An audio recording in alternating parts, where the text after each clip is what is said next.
to Aspheric TV, and this is the morning newspaper briefing. My name is Dabaru Gifts. This is the program where we bring you front pages of national dailies, and then we get to discuss some of these headlines with our guests. Later in the show, I will be introducing my guests. I'll start off with the Punch newspaper. It says here, angry oil workers blame soldiers. Protest today. PENGASSAN protests to hold in Lagos, Abuja, Kaduna, Warri. Union threatens to stop oil production if theft persists. FG retrieve arrested vessel, captain owner to face prosecution. Also, Atiku meets presidential aspirants, PDP NEC holds today. SANU rejects 23.5% pay rise, state varsities kick. FG to penalize airlines selling tickets in dollars. The Daily Trust newspaper says bandits negotiator Mamu nabbed over 2 billion naira ransom racketeering. He has links with Egyptian terror group security sources. We have him in our custody, DSS. Release of our loved ones, threatened relatives, how Mamu family were picked. Also, IU Walid Jibrin no fate as PDP holds NEC meeting today. Buhari won't withdraw REC's nomination for FG. ISWAP attacks fleeing Boko Haram fighters in Borno. The Nation newspaper has it that PDP crisis, uncertainty over Iyocha Ayu's fate.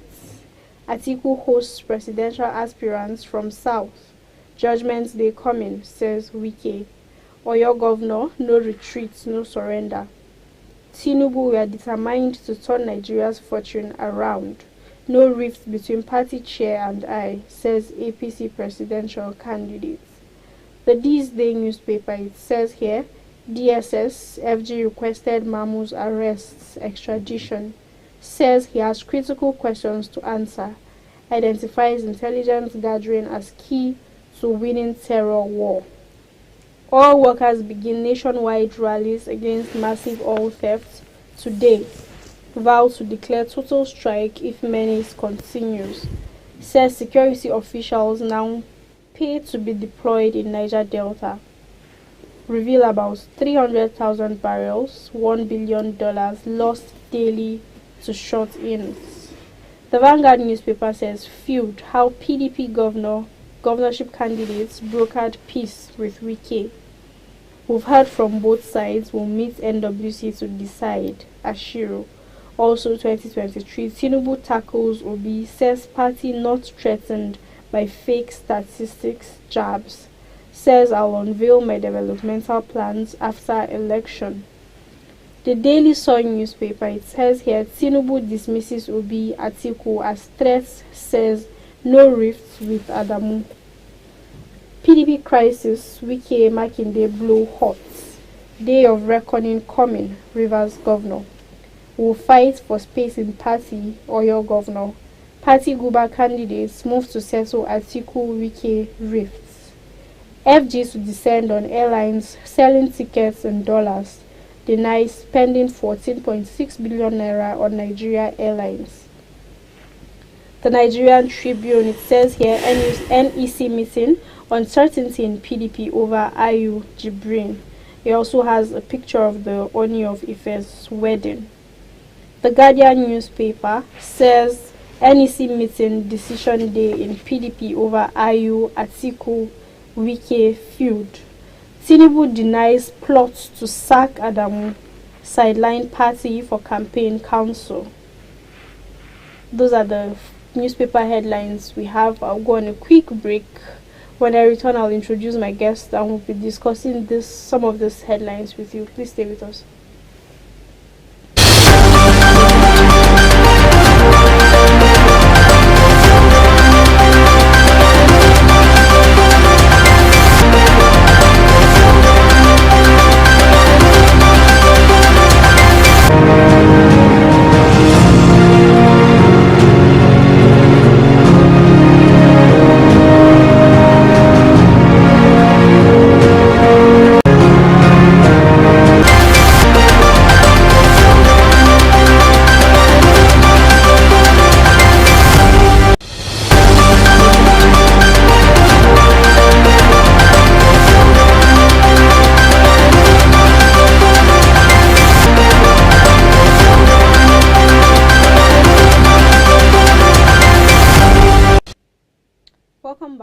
have my guest with me in the studio, and he is Mr. Mustafa Abdul Malik. Good morning, sir. Good Welcome morning, to the program. Good morning.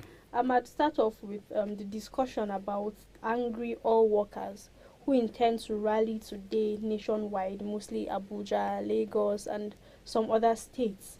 I want to hear your thoughts on this. Mainly the rallies are going to be about the oil theft that has been going on.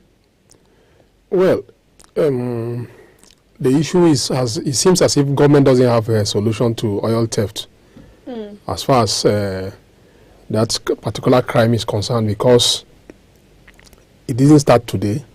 It has been there from previous administrations, and it seems as if it has increased now. Why we are not seeing outcry here and there is because of the dwindling oil revenue. At a time that every revenue is supposed to count, Nigeria is losing over $1 billion. Right now, nobody even knows the actual figure of the barrel of oil that is being siphoned by thieves. Well, in the papers it says 300,000 barrels, and then $1 billion daily. So that is a whopping sums of money that we are losing daily. But do you see the possibility of that? 300,000 barrels daily. We are not talking monthly, weekly, or something. It's if PENGASSAN is telling you that, if PENGASSAN is crying out, because the PENGASSAN association is an association that comprises of oil workers. We are not talking about oil just workers of tankers drivers alone. We are talking about both the workers that are in the production sector. So they are the people now that they are crying out. And recently, if you observe very well, there is a kind of a conversation, unhealthy conversation between NNPC, Customs, and Nigerian Navy over this particular oil theft. Nigerian Navy tried to exonerate itself from what is happening within the oil crime. Well, it's something that it's not supposed to be so, but it's already like that. For instance, I watched one of the Nigerian Navy interview by the Chief of Naval Staff. He tried to say exactly what is happening there, because there's no way that I can talk about oil theft without involvement of the Nigerian Navy. And the Chief of Naval Staff tried to exonerate his men, the Nigerian Navy, from the crime. He said that, look, each tanker that sailed to the maritime domain of Nigeria, that ship must have an authentication from papers to load crude from NNPC. And what the Navy usually do is to verify with the document that NNPC supplied them, whether it tally or not. So, and it said a lot of things, but you discover that there is some level of foul play from NNPC, which nobody is telling us here. Well, the truth is that there's no way that we'll say the oil that is being stolen on daily basis is not about the oil bunkers in the Niger Delta alone. We are talking about unorganized theft being perpetrated by highly placed individuals in Nigeria, directly from the NNPC down to the creeks in the Niger Delta. For instance, you discover that only recently Nigerian Navy decided to pursue a super tanker that entered into our maritime domain to load crude. But unfortunately, they now met the Nigerian Navy, and the Nigerian Navy alerted them to say, okay, stop. They stop for search. Instead of them to stop for search, they ran away. And they ran away. Nigerian Navy pursued them down to the Equatorial Guinea shore, and they alerted the Equatorial Guinea Navy, which they arrested them. These are part of this. You can imagine the super tanker. Super tanker involve the container is like badges that would contain oil times 10 of ordinary ship. So this is the kind of crime that we're talking about. You discover that some people are just there. They sell nothing. They do nothing. Their own is just to load this commodity, then escort it to the international water, and then it will just sail and just like that. And that is why you now see PENGASSAN, they are now protesting now. But the fact is that how long are they going to continue this protest? With the protest, yield any result. What do we want is a situation whereby the government now will now sit up and say, okay, we want to find out exactly what is happening there. Not just like a normal talk shop whereby protests here and there, at the end of the day, it will become business as usual. Something must be done. We cannot continue to be losing money. It's Nigerians' money. It's not like an individual's money. And the people are now saying that, look, since it's Nigerians' money, everybody can just come, take his own and just go like that. Moving on, the PDP, we know that it's no longer news that they've been having this crisis going on for a while now. But it seems the whole crisis is going to come to an end today, because the NEC is going to hold a meeting with the presidential candidates in attendance and also governorship candidates of the party. What are your thoughts on this? Well, I don't see amicable resolution of the problem, because so far, if you observe very well, you now discover that so many persons have met Governor Nyosewike of Rivers and tried to persuade him to like a kind of reach a kind of an amicable resolution of it. But you discover that after every meeting, he continued to blow hot, and he continued to say one thing or another thing that is unbecoming of a chieftain of the party. To me, PDP, they have already done what is wrong. They have done something that is not normal, and at this particular point in time, they cannot just unless if they decide to say, okay, let's let the sleeping dog lies. Otherwise, if they continue this way, I don't see them making any headway in 2023 election, because a divided house cannot confront a formidable party like APC or Labour Party. So I don't see an amicable resolution even after today's meeting. I don't see it, because only yesterday or 2 days ago, in Port Harcourt, we saw Governor Seyi Makinde and Wike. They were still talking, the normal talking, and those governors behind him, all of them, they are still saying the same thing. And you have Yochayu, who is the chairman of the party, is not ready to relinquish his seat. And there's uncertainty. You understand? So, and he has been given his own condition. He said, okay, if he's going to leave, all the ESCO members of they should just all go. Well. And they are saying, no, they cannot go. They cannot go. And so far, the more the problem lingers, you now discover that more problems keep coming out. Right now, what we are seeing from the PDP now, we now see that part of the NWC, part of them now, especially those from the south, some of them, they are now aligning with Governor Nyosewike to say, okay, this is our position, and that is where it's become so difficult now to resolve this problem. Unless, like I said, unless if they decide to let the sleeping dog lies. Otherwise, I don't see any solution after today's meeting. At the end of today, we'll know what the final decision was and how it will go with the PDP. Let's talk about insecurity. Bandits negotiator Mamu was arrested yesterday, and then stories and different reactions on him were coming up, and then it is said that he has been the negotiator for the bandits, basically, for those kidnapped victims of the Abuja Kaduna train attack.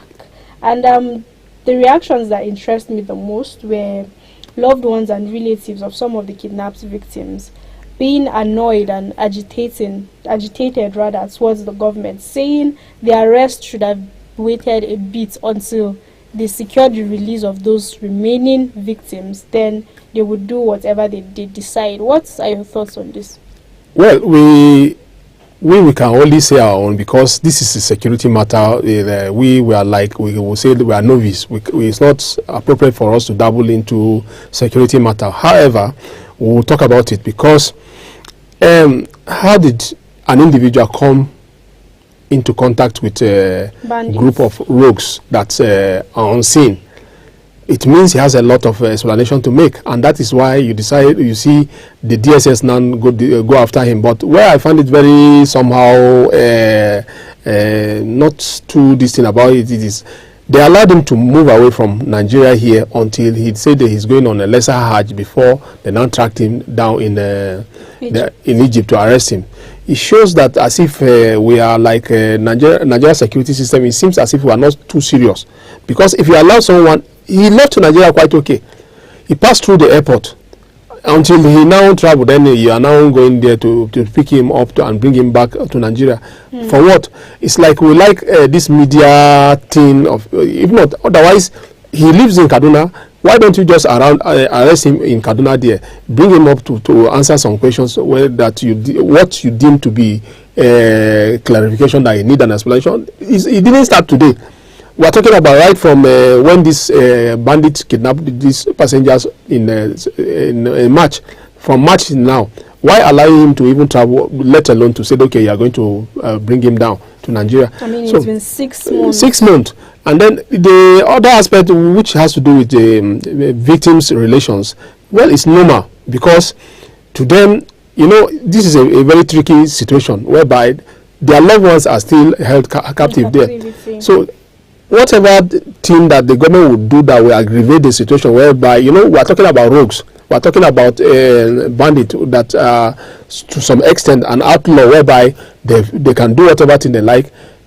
They shouldn't just peace them so that they will hurt the remaining people are still in captive. They shouldn't hurt them. But the DSS or the security agencies cannot stop doing their work. They must do their own work. The whole thing about this Abuja Kaduna train attack and the people that are still holding them down is annoying. It's a slap on Nigeria that we are in 21st century and we're having this kind of attack, and these people are holding us to ransom up till now because they have people that they will use as a bait. So it's something that is painful, but there is nothing that we can do as an ordinary persons. But what we are saying is that the investigation that the DSS has said they are doing, they should do it in a thorough investigation, and it should be transparent so that it shouldn't give a room for whereby the terrorists will now decide to hurt these people. Moving on to the APC, Tinubu is yet to unveil his manifesto, and this is 20 days until campaigns begin. Yeah. And he has said in a statement, he said he would talk about that later on, not now. But I thought, or I feel that the manifesto helps in during the campaign period to influence the decision of people to vote for you and support you. What are your thoughts on Tinubu delaying his manifesto up until this point? Well, it's not by Tinubu's problem per se. It's more of the party, the kind of political system that we are operating in Nigeria. You discover that we are not operating an ideologically based political system. That is why you now decide to see someone who will leave APC to PDP to another this and like that. They keep on moving, junketing here and there. And that is within this, what Tinubu is now saying that, look, he can decide to just, say, okay, I don't even have that. And you will now discover that Nigerians will still vote for that kind of person. The manifesto is supposed to be like the bond between the politicians and the electorate. This is what you are promising to do for us. But in Nigerian case, we don't. Even if they have that, you discover that they will decide to abandon it and put it aside. They will not even work with it. Take for instance like APC.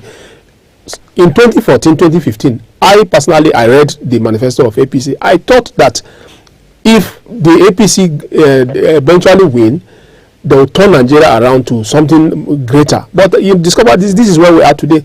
So, and you now see Tinubu now is now coming out to say, look, that he's going to delay that, and on what basis is he going to base his campaign? So that is really a sad situation that you have politicians here. To me, it's more or less like arrogancy to say, okay, I can decide to do without unveiling my plans and manifestos before the electorate, and they will still go ahead like that, and you see Nigerians they vote. It's like Nigerians. I'm sorry to say that it's like we have blind men here. Somebody blindfolded us and they decide to follow him just like that, and that is the situation here. Because if you are seeking for my vote, you should be able to tell me that, okay, this is my problem. There's unemployment. There's even the ASO of 18. It's a problem on its own. The economy is a problem. The insecurity is a problem. What are you going to do in respect of all these problems? And it's only their manifestos. It's only their agenda that they will set before Nigerians to say, okay, this is what I want to do. Then Nigerians can take them for serious and put their vote for them. But in this case, they are not doing that. It's not only the Tinubu, virtually all of them that they are junketing to say, okay, we want something for 2023. I've not seen any of them that will talk to say, okay, this is my plan. This is how I intend to do it. All we keep on doing is criticize. When you want to critique, you should be able to offer a solution, and this is how you do it. Well, that's the news we'll take this morning. Thanks for watching. My name is Dabel Gifts, and I've had Mr. Mustafa Abdul Malik. Please subscribe to our YouTube channel. We are Aspheric TV on YouTube, and also follow us on all of our social media platforms.